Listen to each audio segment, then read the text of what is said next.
source intarissable de bonheur. Mes enfants bien-aimés, soyez les bienvenus en ce lieu que j'ai voulu appeler cénacle de la divine miséricorde.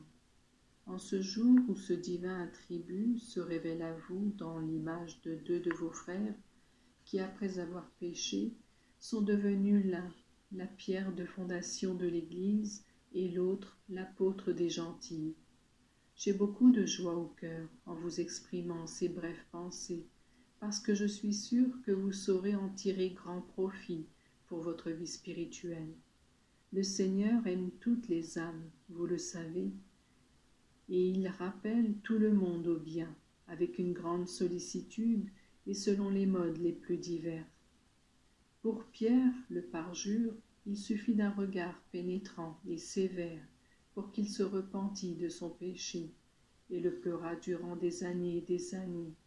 Pour Paul, persécuteur des chrétiens, il fallut un avertissement plus fort. Il fallut qu'il tombât de cheval et qu'une lumière subite lui ôtât la vue pour qu'il s'adressât à moi et me demandât ce qu'il devait faire pour se mettre à mon service.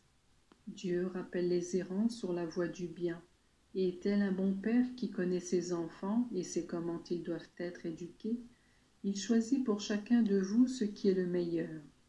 Quelquefois, il se sert d'une maladie, quelquefois d'un revers de fortune. Dieu se sert même de la cécité pour accroître ou réveiller la lumière intérieure, qui à elle seule suffit à rendre heureux. Dieu mesure les croix, et pour chacune d'elles il donne abondance de force et de grâce, afin que ne manque jamais la sérénité que le Seigneur désire pour vous. Vous vous demandez, mais pourquoi y a-t-il dans le monde tant de désespoir et si peu de courage?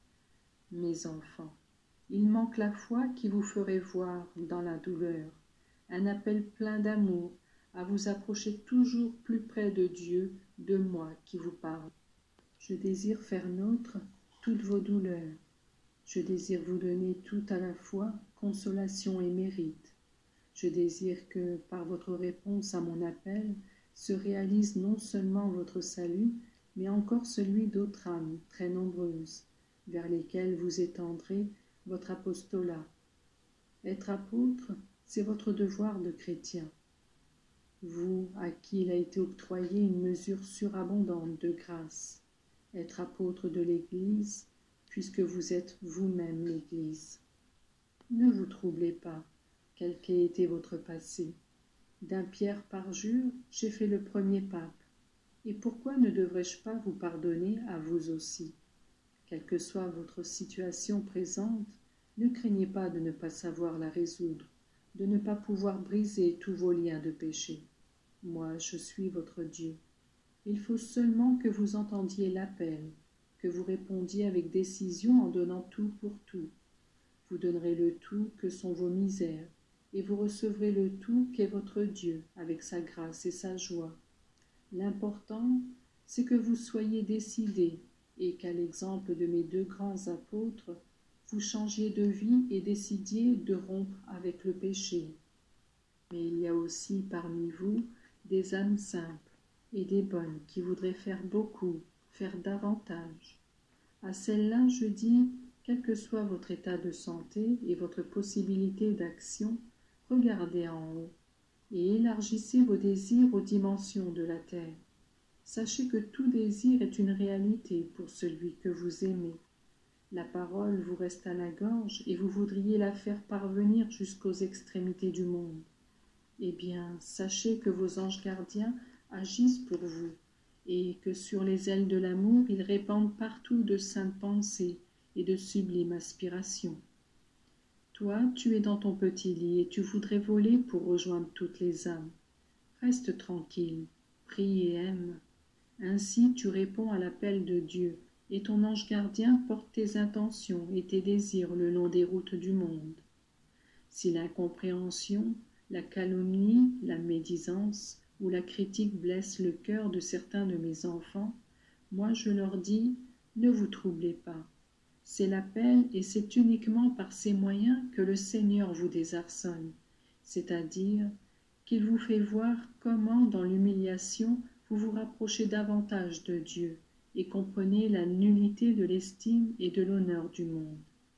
Voulez-vous tirer profit de tout? Acceptez tout ce qui vous arrive dans la vie comme un don d'amour. Commencez par pleurer vos péchés et vous finirez par remercier Dieu du don de la souffrance que vous trouvez très utile. Je dirais indispensable et même joyeuse. Mes chers enfants, c'est chaque jour que je voudrais parler à votre cœur. Parfois, je le fais aussi par l'intermédiaire de mon image. Je voudrais seulement que vous me consacriez quelques minutes pour m'interroger et me demander quelle est la volonté de Dieu à votre égard. Essayez, je vous dirai des choses divines. Je vous ferai bien comprendre que je suis le roi et le centre de tous les cœurs. Je vous attire tous à moi, mes enfants, comme une fournaise ardente de charité, et je vous invite à m'accueillir parce que je suis la source intarissable de bonheur, de grâce, d'amour et de miséricorde. Je vous bénis tous avec effusion, un à un, et je vous serre dans mes bras. Que l'Église, mon épouse bien-aimée, sortie de la blessure de mon côté, vous trouve toujours sur la brèche pour accomplir des œuvres d'apostolat et de bien.